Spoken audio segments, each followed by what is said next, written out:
Binge watch it here on Wrestling Inc.'s YouTube channel. I am Justin LeBar with Chairshot Reality, and we got a lot of great content this week, and we hope you enjoy. Of course, our last episode will be next week.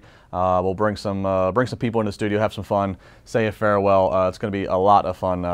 Bittersweet, sad, but we'll try to make sure we have some fun as well. Fort Lauderdale, Florida. Josh Eisenberg, he's there this week. He'll be up here next week. It's going to be great to have him back in studio. Josh, let's do one of our old-time favorites. Do a little heel or face. Heel or face it, Baron Corbin is a full-time GM of Monday Night Raw. Oh, sorry, Justin. I fell asleep there for just a second. I'm going to go heel because as much as Baron Corbin continues to try to impress everybody, it's just not working, man. He still looks like a server in an Italian restaurant. I get hungry every time I see him. He talks about his physique this past week, and I'm pretty sure that's why he has 2 shirts on now, is because his physique was a little distracting. Mind you, I'm not the picture-perfect A-plus body like you tend to be, Justin, or like Drew McIntyre, or like Bobby Lashley. But I won't bend over and show my ass on camera. I'm sorry. But back to Baron Corbin. I'm totally healing this because Baron Corbin is not a personality. He is a natural heel, and that's fine. But he's not an interesting heel. And that's what GMs, and that's what commissioners, and that's what whatever you want to name presidents of the show. You need charisma. You need instant either dislike, and you instantly dislike him, but for the wrong reasons because you don't want to watch him. A power figure like this needs to be creative, needs to have some sort of chemistry with everybody. And Corbin just seems like every single time he talks, he's reading off of a to-do list. Point 1, point 2, point 3. I don't like you. Heel. I'm going to heel it as well, but basically for just a little bit different reason. I'm going to heel it just because I'm just not a favor, especially for long term, of guys who are, or girls who are active being the authority figure. Like, it works for like a quick little, it worked at first, with him kind of being given this interim power and the constable. It works in a short span to let the talent abuse the power. But if we're talking long term, if we're talking, okay, you're the GM for the next year or 2 years, no, I don't like him doing that, and also wrestling. It just, because then you run into where you end up doing the same thing too often, the same which we saw last week, which is, okay, you fight against the babyface beats you. Oh no, you change the rules. I mean, I think they just write themselves in circles. So we're always going to have authority figures, even though that oftentimes gets overdone. That's probably not something that's going to go away. At least not on a Monday Night Raw. Maybe in a sport situation of a SmackDown Live on Fox. Maybe they have maybe they do away with it. I don't know, but the GM needs to be somebody who's not actively wrestling, who's not an active wrestler. So if Baron Corbin's going to continue to be an in-ring talent, no, I'm going to heel this as well. Heel or face, Justin, it was announced on SmackDown Live after Asuka wins a women's battle royal that she has entered in to the tables, ladders, and chairs match, first ever for the women, along with Becky and Charlotte Flair. Heel or face? I'll face this.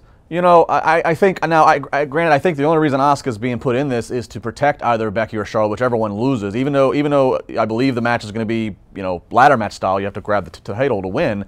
But I think it does. When whenever you have a triple threat, it always means that somebody can be protected. Somebody doesn't necessarily have to be involved in the scenario of losing, taking a pin or what have you. So, but I like it because we'll look back at history. We'll say, okay, here's another first for the women. Here's 3, and here's 3 ladies. That's certainly the crowd is interested in all 3 of them for different reasons. So it's nice that Asuka gets to be part of this. It's also nice for Asuka just in general to be part of anything because her booking has been so poor for the majority of the time that she's been up on the main roster. So I'm going to face this again, even though I don't think that she's going to get any. She has no real chance of winning this. But I think any which way, it's a shine for all 3 ladies to be involved in this another history-making match.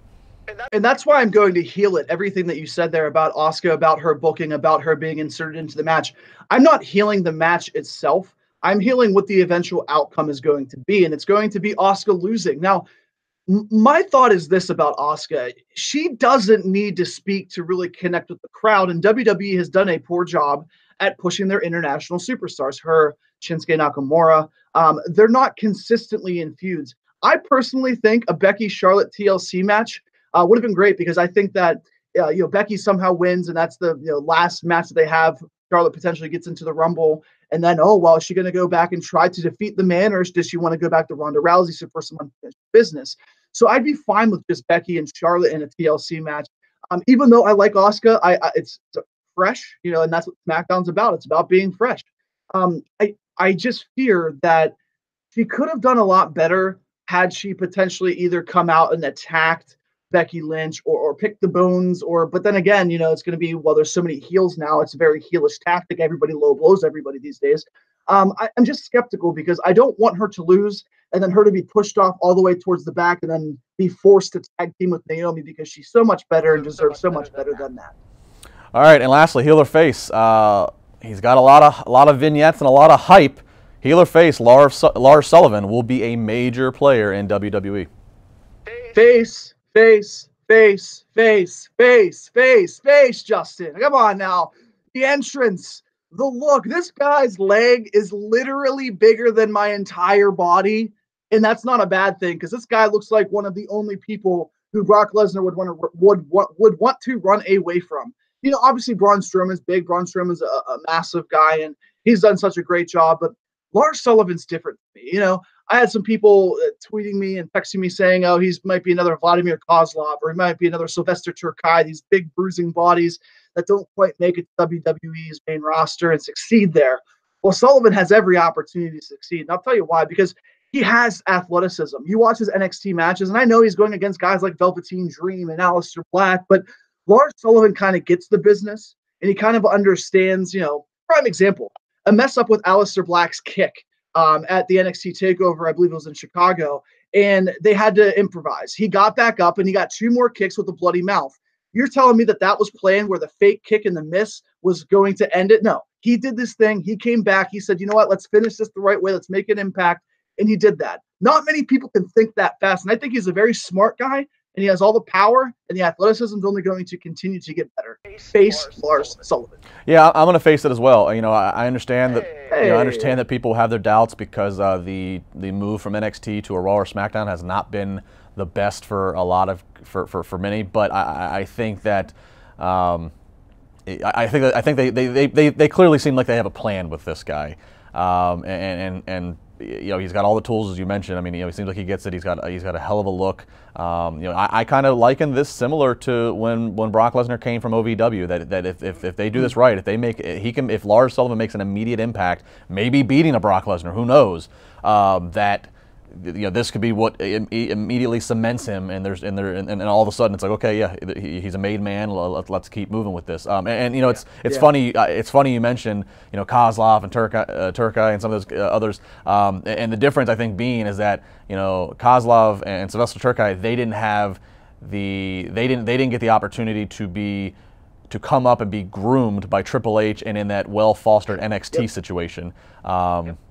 Obviously, I don't think they would be bringing Lars Sullivan to Raw or SmackDown if Triple H stood up and said, this guy's just too green, he's not getting it, whatever. He's obviously he's obviously done well down there, hence how they've booked him and having matches. And I love his entrance, Justin. That blackout with the light shining on him, he looks legitimately like the Rocky Mountain. It's unbelievable.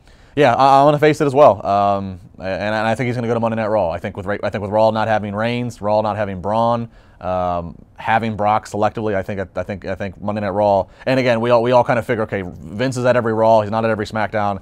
You kind of think, okay, this is definitely a Vince McMahon project right here, so it would make sense that he's going to be on Monday nights. Who knows? Maybe he does beat Brock Lesnar somewhere in the early part of his career. We'll talk about that in the next segment. Josh and I will discuss Brock Lesnar, your Universal Champion, Daniel Bryan, your WWE Champion. Who loses their title first? We'll talk about that coming up next here on Chairshot Reality.